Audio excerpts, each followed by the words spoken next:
नमस्कार बहनों और भाइयों, प्यारे साथियों व बच्चों। भारतीय संविधान इतिहास की ज्ञान यात्रा में आपका स्वागत है। और हमारी ये यात्रा जा पहुंची है 1833 के राजलेख पे। ये जो राजलेख है, ये भारतीय संवैधानिक इतिहास में सबसे महत्वपूर्ण कड़ी थी।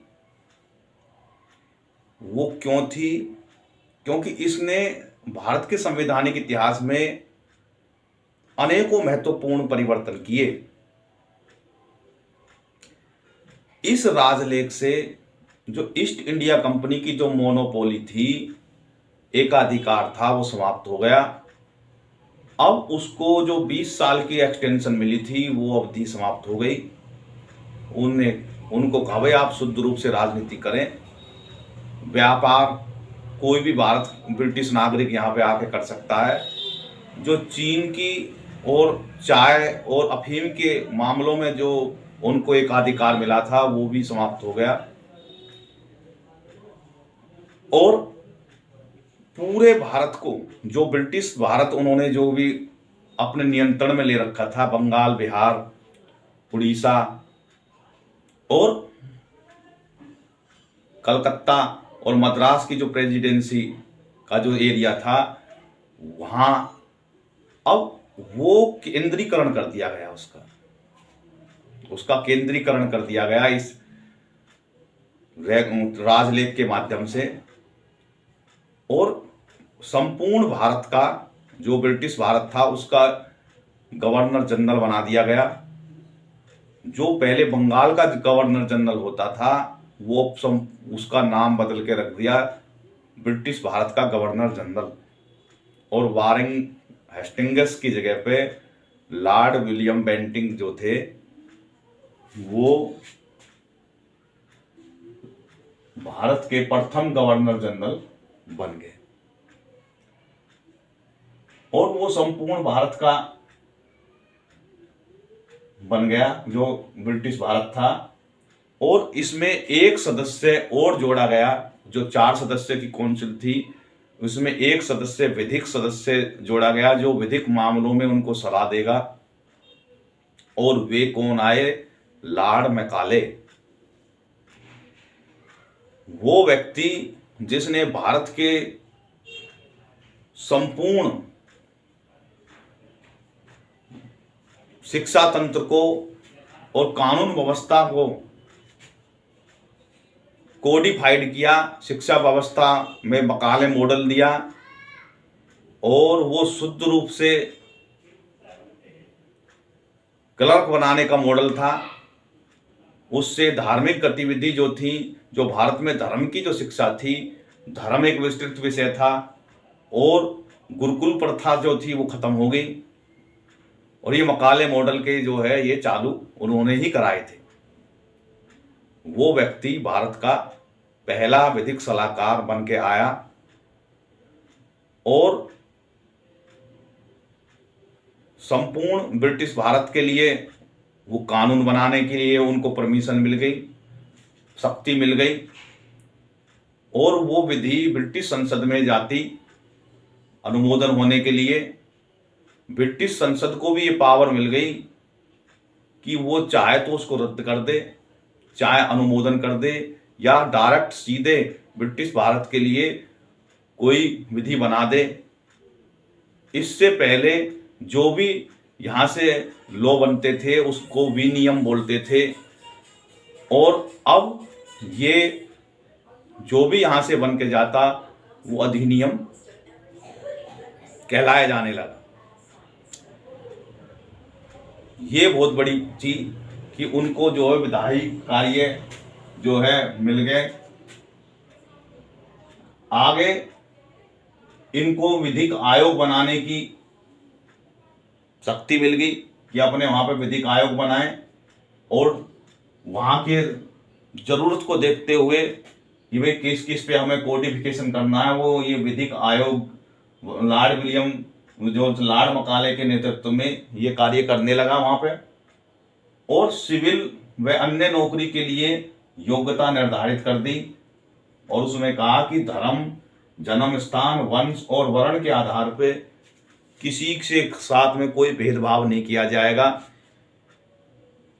दास प्रथा का अपने जो क्षेत्र में जो उनका था ब्रिटिश भारत, उसमें दास प्रथा का अंत कर दिया, जो बेगार जो कराते थे।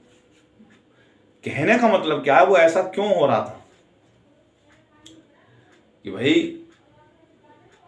पहले हर किसी घर में भारत में एक आदमी परमानेंटली रहता था, वो एक घर के सदस्य के तरह रहता था, और एक तरह से जैसे कह लें गोद ले लिया और उनको उन्होंने मिनी में निकाल कर वे दास है, वो वहीं रहता, उसका खाना पीने की व्यवस्था वहीं रहती थी, और वो जो है एक तरह से वहां पे उसके सारे कार्यों को करता था। तो मैं जो कह रहा हूं कि भाई उस समय पे भारत में ऐसा जहर बोने का काम इन्होंने करा, धीरे धीरे धीरे धीरे समाज में फूट पड़ती चली गई। जात के नाम पे, धर्म के नाम पे, वो कहने को तो कह रहे हैं विभेद नहीं कर रहे, लेकिन वो विभेद भी करते रहते थे।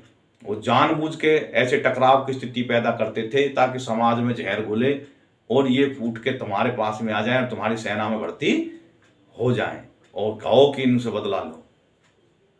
इस प्रकार से ये जो खेल चलता गया और कोडिफिकेशन का मार्ग चालू हो गया। धारा 87 में जो इसकी थी उसमें नौकरियों के लिए योग्यता भी निर्धारित कर दी। तो ये जो चार्टर था इसने क्या करा कि भारत में केंद्रीयकरण की राज्य व्यवस्था चालू कर दी। इस प्रकार से केंद्रीयकरण हो गया। गवर्नर जनरल में एक सदस्य बढ़ गया और गवर्नर जनरल का क्षेत्र भी उसमें स्थित जो इनकी ब्रिटिश वो थी उसमें सभी व्यक्तियों, न्यायालयों, स्थानों, वस्तु तथा विधि और जो विषय थे वस्तु के विषय पे वे विधि बनाने का उन्हें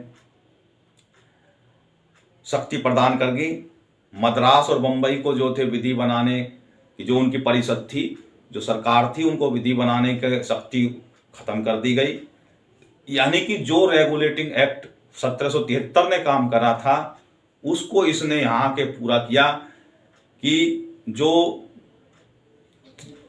तीनों ये जो प्रेसिडेंसी थी इनको एक करने का काम उन्होंने किया था।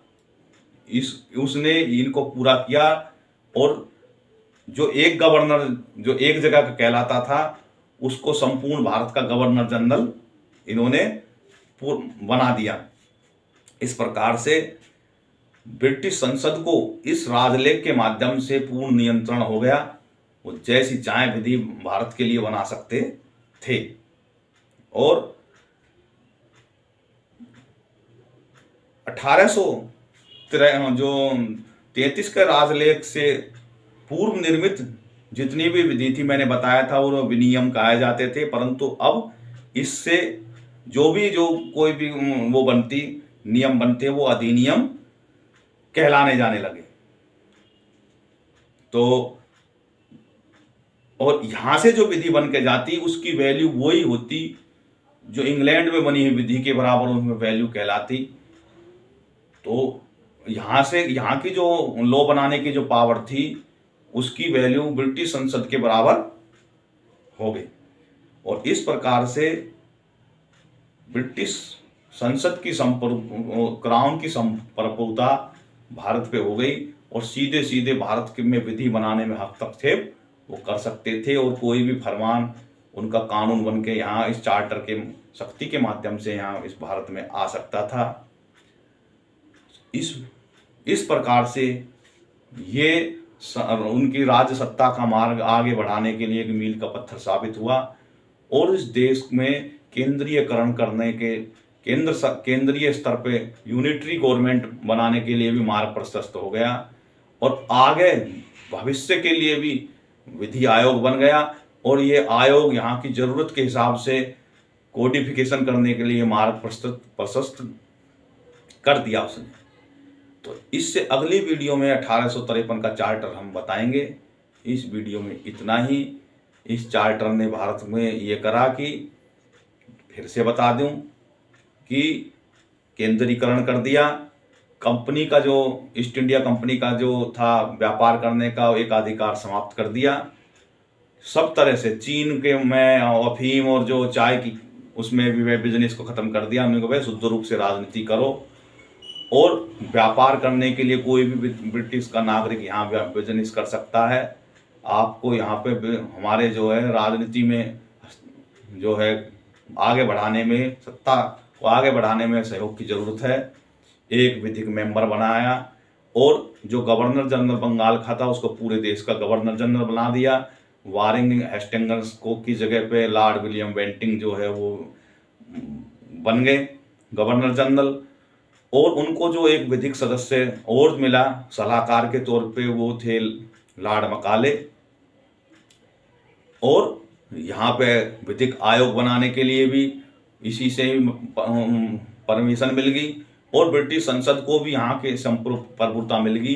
यहाँ की विधि जो है अब अधिनियम कहलाई जाने लगी। ब्रिटिश संसद उसको अनुमोदित भी कर सकती थी, रद्द भी कर सकती थी और सीधे यहाँ के लिए लॉ भी बना सकती थी। तो इस प्रकार से ये जो ब्रिटिश सरकार के लिए यहाँ पे जो है विधि बनाने के लिए और उसकी संसद की संप्रभुता यहाँ तक बनाने के लिए चार्टर मील का पत्थर बना। इस वीडियो में इतना ही। भारत माता की जय। जय हिंद, जय भारत, भारत माता की जय।